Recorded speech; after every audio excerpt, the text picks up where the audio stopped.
ভুলবো না ভোলা যায় নাকি মাহে রমজানের স্মৃতি।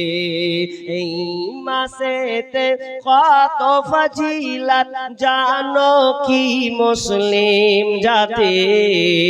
ভুলবো না ভোলা যায় নাকি মাহে রমজানের স্মৃতি। আল্লাহর সেই পবিত্র কালাম মহাগ্রন্থ আল কোরআন কি মহিমা এই মাসে হয়েছে তার আগমন। যার কারণে এত সম্মান দিয়েছেন প্রভু রহমান।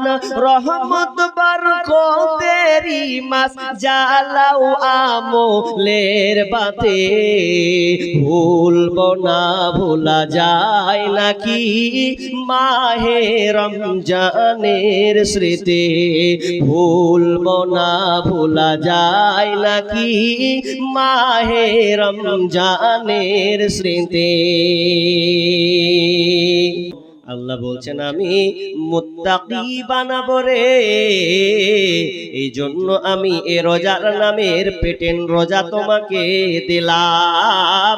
ওরে ইমানদারেরা তোমরা মুত্তাকি বানবে, আল্লাহ ভীরু বানবে। আল্লাহ ভীরু কাকে বলা হয়? মুত্তাকি তাকওয়াবান কাকে বলা হয়? উমর রাদিয়াল্লাহু তাআলা আনহু উবাই ইবনে কাব রাদিয়াল্লাহু তাআলা আনহুকে বলছেন, উমর রাদিয়াল্লাহু তাআলা আনহু উবাইকে বলছেন, উবাই তুমি বলতে পারবে আল্লাহ ভয় ভীতি কি? আল্লাহ ভীরু কাকে বলা হয়? তাকওয়াবান কাকে বলা হয়? তোমার কাছে কি জানা আছে? তখন উবাই রাদিয়াল্লাহু তাআলা আনহু আমিরুল মুমিনিনকে বলছেন, উমর রাদিয়াল্লাহু তাআলা আনহুকে বলছেন, উমর আপনি বলুন জীবনে আপনি কোনোদিন কি সংকীর্ণ রাস্তায় চলেছেন কিনা? যেটা সংকীর্ণ রাস্তা, দুই দিকে বেড়া দেওয়া আছে আর মধ্যখানে একটা এল দেওয়া আছে। মিহি একটা সংকীর্ণ রাস্তা, দুই দিকে জমির মালিক বেড়া দিয়েছে, কাঁটা দিয়ে ঘিরে রেখেছে। আর তুমি ওই রকম রাস্তা দিয়ে কি জীবনে কোনোদিন চলে গেছো? উমর রাদিয়াল্লাহু তাআলা বলছেন, ভাই রে হ্যাঁ আমি এই রকম সংকীর্ণ একটা রাস্তায় চলেছিলাম। ওই রাস্তায় চলতে গিয়ে আমাকে সতর্ক থাকতে হয়েছে, ডান দিকে যাব না, বাম দিকে যাব না। যদি ডানে বামে নড়ে যায় তাহলে আমাকে আচর লাগবে। এই জন্য আমি ওই রাস্তাটা যখন পার হয়েছে নিজেকে কাপড়কে গুটিয়ে নিয়েছি, সংযত হয়ে আমি রাস্তাটাই পার করেছি। সাহাবী বলছেন, উমর তাহলে তাকওয়া হচ্ছে ওই রকমই, যখন তুমি দুনিয়ায় চলবে, চলতে গিয়ে সামনে তুমি যখন চলবে, ডান দিকে বাম দিকে হারাম পন্থা থাকবে, ডান দিকে মদ থাকবে, বাম দিকে লুডো থাকবে, তাস থাকবে, সুদ থাকবে, ঘুষ থাকবে, বিভিন্ন রকম তোমার সামনে আসবে ডানে বামে, কিন্তু তুমি এগুলোকে এড়িয়ে দিয়ে সামনে চলবে। এরই নাম হলো আল্লাহ ভীরু, এরই নাম হলো তাকওয়াবান। অতএব তুমি সংযত ভাবে চলবে। আল্লাহ রাব্বুল আলামিন বলছেন, বান্দা ওরে আমার মুত্তাকি তোমরা শোনো, ওরে ঈমানদারেরা শোনো, আমি তোমাদেরকে পরিপূর্ণ মুত্তাকি বানাবো। এই জন্য আমি আল্লাহ রমজান মাসে রোজাকে দিয়েছি।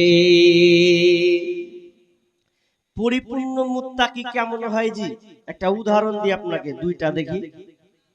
আপনি চাষি মানুষ, মাঠে চাষ করতে গেছেন, গরমের সময় সহ্য করতে পারলেন না, দুপুরে বেলায় সহ্য হয় না, তা বাড়ি চলেছেন, যা রোজা ছেড়ে দেবো মনে হচ্ছে। আর বিবিকে বলছেন, বিবি রে লিয়া দুদল পানি লিয়াই, হার মাথায় ঢাল। হার পানি না যান, ঢাল মাথায় ঢাল। এখন মাথায় পানি ঢালছে, বিবি আপনার মাথায় পানি ঢালছে, মাথায় পানি ঢালছে, পানি গড়গড় করে যেন মাথা থেকে শরীরে পড়ছে, নাক দিয়ে কপাল থেকে, নাক থেকে মুখের সামনে দিয়ে খাওয়া পানিটা নিচে গড়ছে। অথচ আপনি বলেন তো, আপনি ওলে গোসল করেছেন, আমরাও গোসল করেছি, যখন মাথায় পানি ঢালা হয় তখন মুখের সামনে দিয়ে পানি আসে।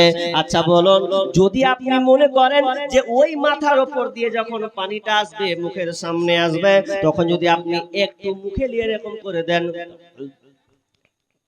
আচ্ছা যদি গিলে দেন, আচ্ছা কেউ দেখতে পাবে? বুঝতে পারবে? এগে খালা মাইক তো কি দিয়ে দেবো? বাপরে বাপ, খুব বিশাল ব্যাপার। জালসাতে যদি এগুলো করবে তো বাড়িতে যে কি করবি তোর আল্লাহ জানে। হ্যাঁ, মন দিয়ে তো শুন আলোচনা। এত জোরে চিল্লেছে, কথাটা পর্যন্ত পর্দা। তো এরা দেখেন আমারও বক্তব্য চলছে, ওরও বক্তব্য চলছে। তুমি পুরুষ হয়ে চালা, হারা বেড়ি ছেলেটি চালাচ্ছে। হাজি আজিব লীলা, এ বুঝাবে কে? মা বোনদের বলছি আপনারা চুপ থাকুন, আপনাদের কথা আসছে, একটু পরে আসবে, আপনারা গুরুত্ব সহকারে শুনুন। কথা বললি না আল্লাহর রাস্তে, যদি না ভালো লাগে বাড়ি চলে যান, কিন্তু অপরজন কষ্ট দিয়েন না। যজন থাকবে একজনকে হেদায়েত পাবে। জি, কি বলছিলাম, যে আপনি মাথার উপরে পানি ঢালছেন, তো পানি ঢালতে যে মুখ দিয়ে পড়ছে, যদি আপনি যদি মনে করেন যে খানিকটা পানি মুখ দিয়ে পড়লো, গিলে দিল, আচ্ছা কে দেখতে পাবে? কেউ দেখতে পাবে? বুঝতে তো পারবে না। আপনি খেয়ে নিলে কে দেখবে যে কে দেখলে?